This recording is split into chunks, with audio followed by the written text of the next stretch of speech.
Olá, sejam bem-vindos a mais um Devocional em Família. Nosso tema de hoje será o amor de Deus.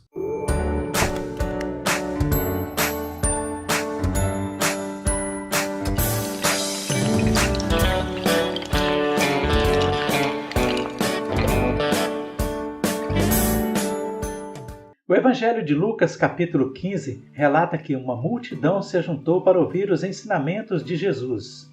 No meio dessa multidão estavam os publicanos e pecadores, mas também alguns fariseus e escribas.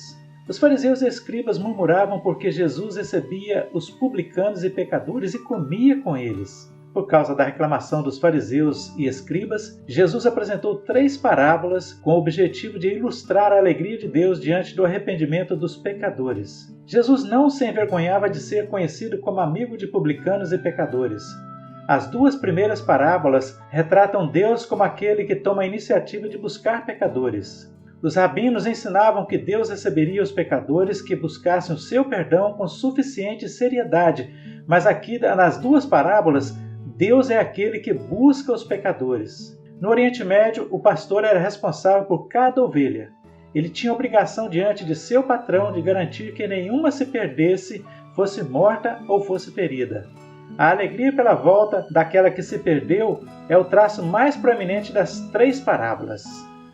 A primeira parábola, a da ovelha perdida, é o retrato de um pastor amoroso cheio de júbilo, capaz de deixar 99 ovelhas no curral e ir atrás de uma que se perdeu e, quando a encontra, a coloca em seus ombros, atrás de volta e convida seus vizinhos para se alegrarem com ele por ter conseguido encontrar a ovelha que se perdeu.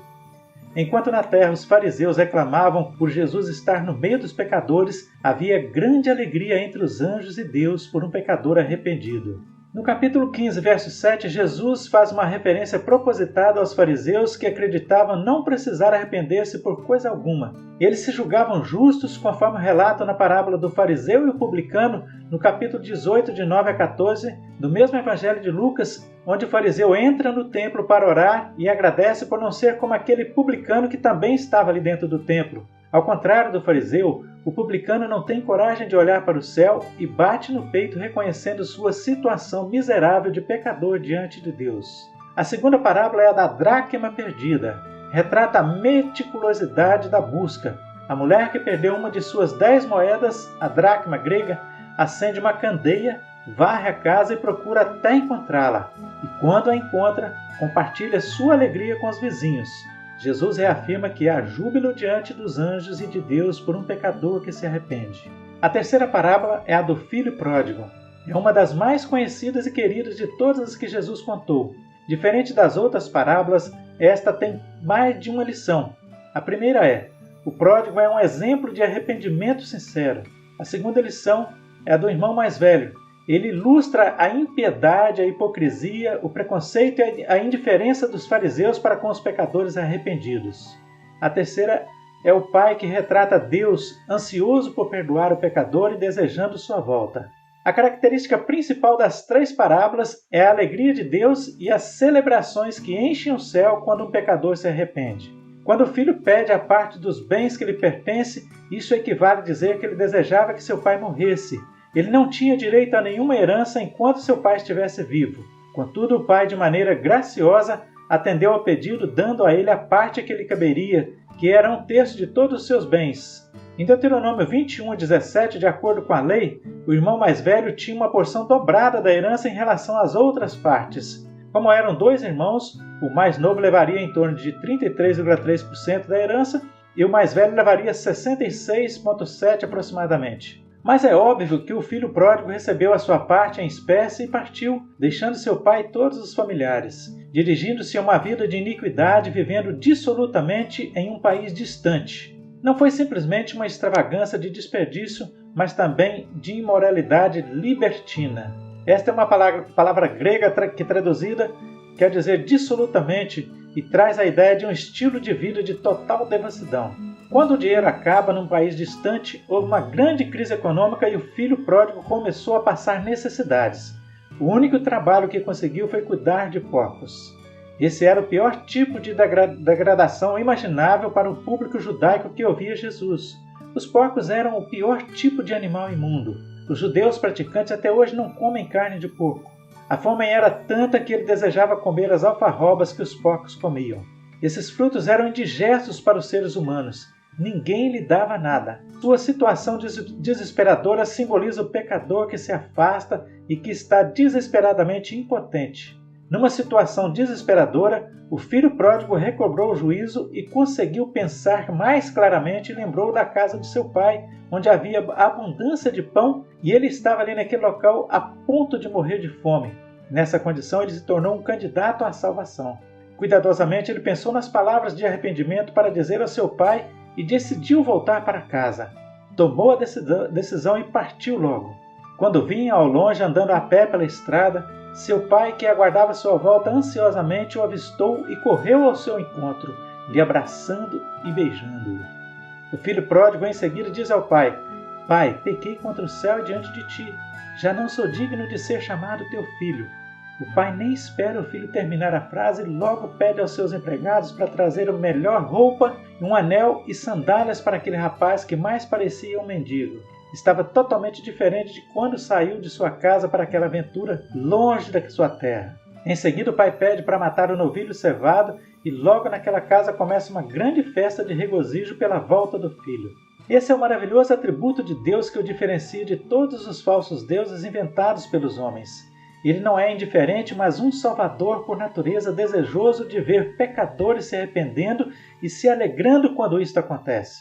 Desde a queda do homem no jardim do Éden, Deus tem procurado salvar pecadores, alegrando-se todas as vezes que alguém se arrepende e se converte.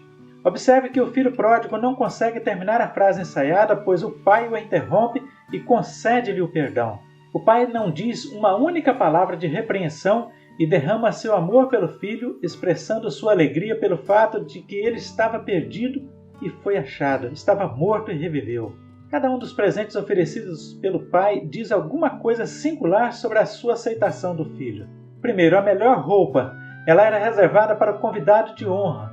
Em segundo lugar, vem o anel, que é um símbolo de autoridade.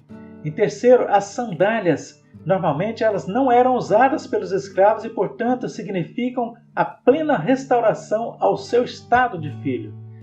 Em quarto lugar, vem o novilho cevado. Ele era reservado apenas para a mais especial das ocasiões, talvez um sacrifício ou uma festa de grande celebração. Tudo isso simboliza a abundância das bênçãos da salvação.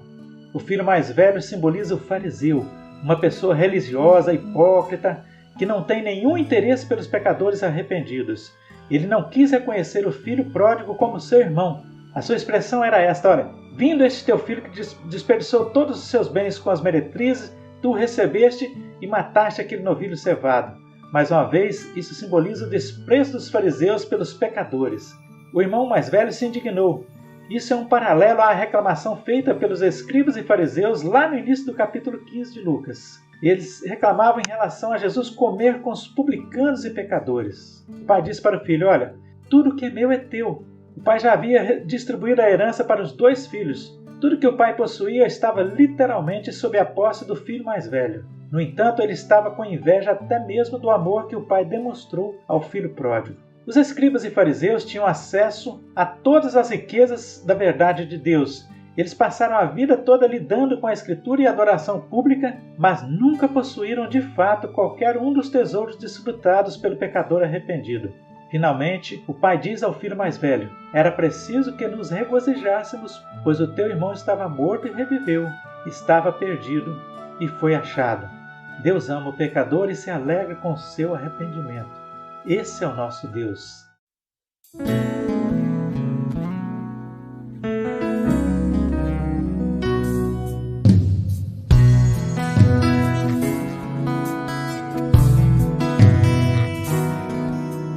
Ontem deixou sua casa e saiu pelo mundo. De coração lá no fundo eu não entendi.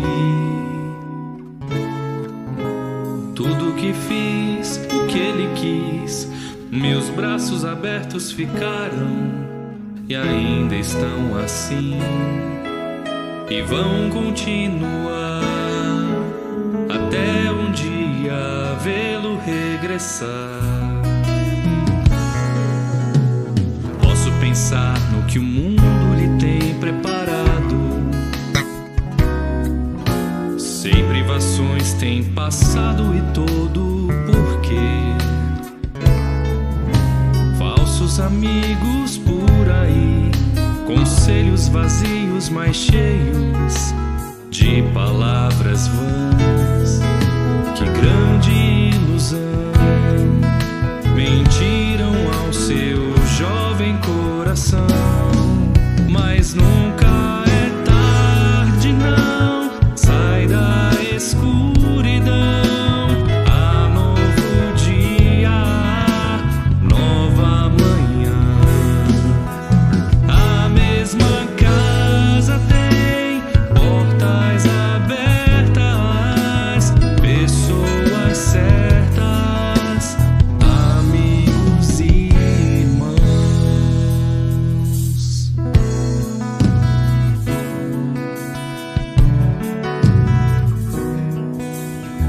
Parece sonho, mas nem a distância engana o coração de quem ama, não pode esquecer. Seus passos fracos, tropeções, seus olhos reviram e choram. Pai, eu sei que errei, mas vim para acertar. Permita-me de novo aqui ficar. Pai, só lamento que onde passei via muitos filhos sem rumo, sem terra,